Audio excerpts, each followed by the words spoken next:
Focus is not a personality trait. It's not something you're born with or without. It's a biological skill, a trainable state, and more importantly, it's a decision that you reinforce through repeated action. The brain is constantly scanning for novelty, for reward, for anything that gives it a quick hit of stimulation. And in a world engineered to fracture your attention, staying focused has become a form of quiet rebellion.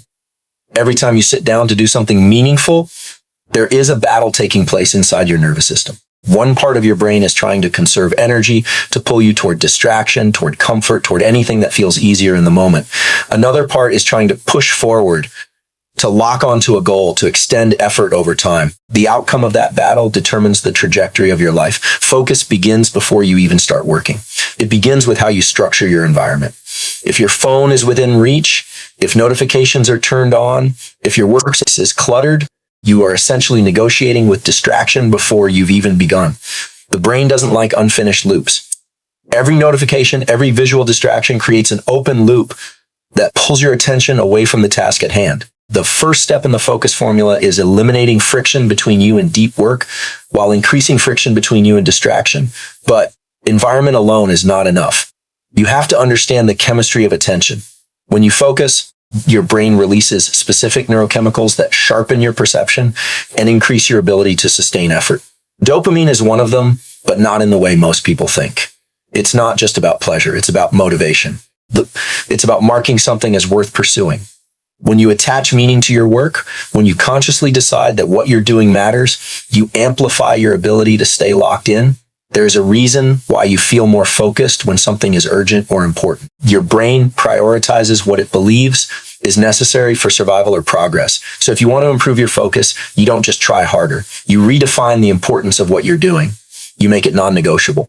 You create a sense of urgency that doesn't rely on external pressure, but on internal standards. Another critical component of the focus formula is time segmentation. The brain is not designed to sustain high levels of attention indefinitely. It works in cycles. When you try to push for hours without structure, your performance drops, your mind wanders, and you begin to associate your work with fatigue. Instead, you train your brain to focus in deliberate intervals.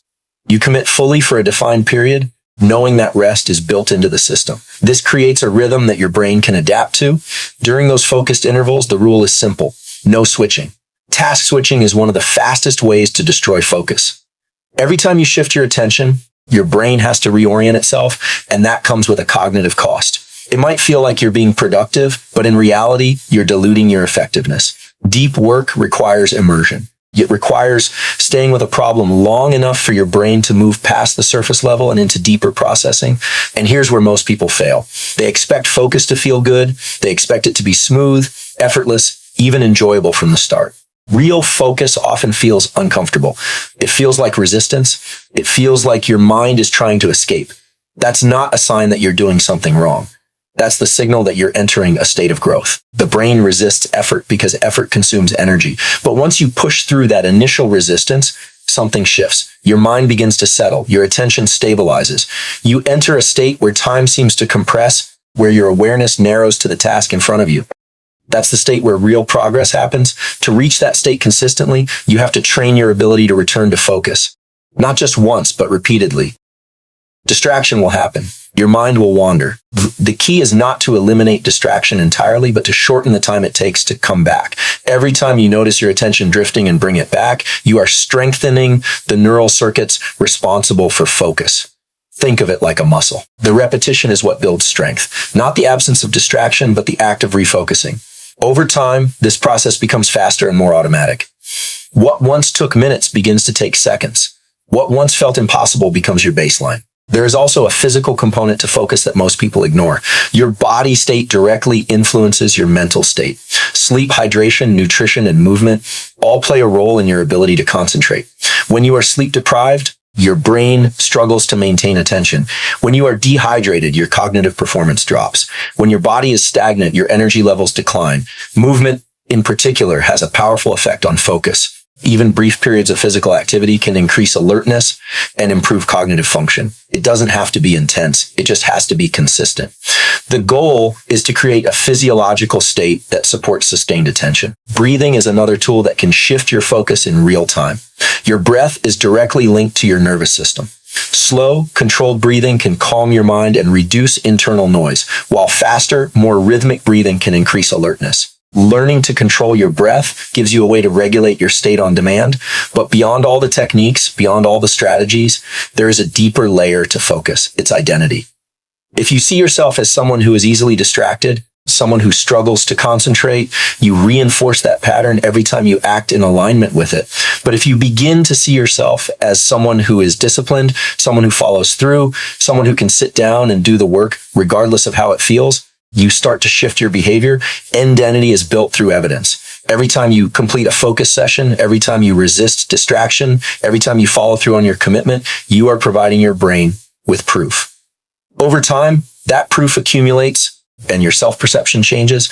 And once your identity changes, your actions follow more naturally. What once required effort becomes a habit. What once felt like discipline becomes your default. The focus formula is not about perfection. It's about consistency. It's about showing up again and again and doing the work even when you don't feel like it. It's about understanding that focus is a skill, and like any skill, it improves with practice.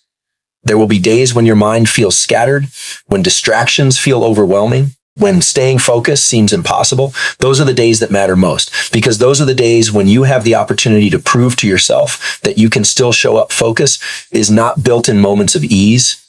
It's built in moments of resistance. It's built when you choose to stay, when you choose to continue, when you choose to engage with the task instead of escaping it. Over time, those choices compound. They shape your habits, your identity, your results. They determine how much you can accomplish, how deeply you can think, how effectively you can create. The world is full of noise. It's full of distractions competing for your attention. But your attention is your most valuable resource. Where you direct it determines what you build, what you learn, what you become. The focus formula is simple but not easy. Eliminate distractions, define importance, work in structured intervals, stay with the task, embrace discomfort, train your ability to return, support your body, control your state. Build your identity through action, and then repeat again and again until focus is no longer something you chase, but something you embody.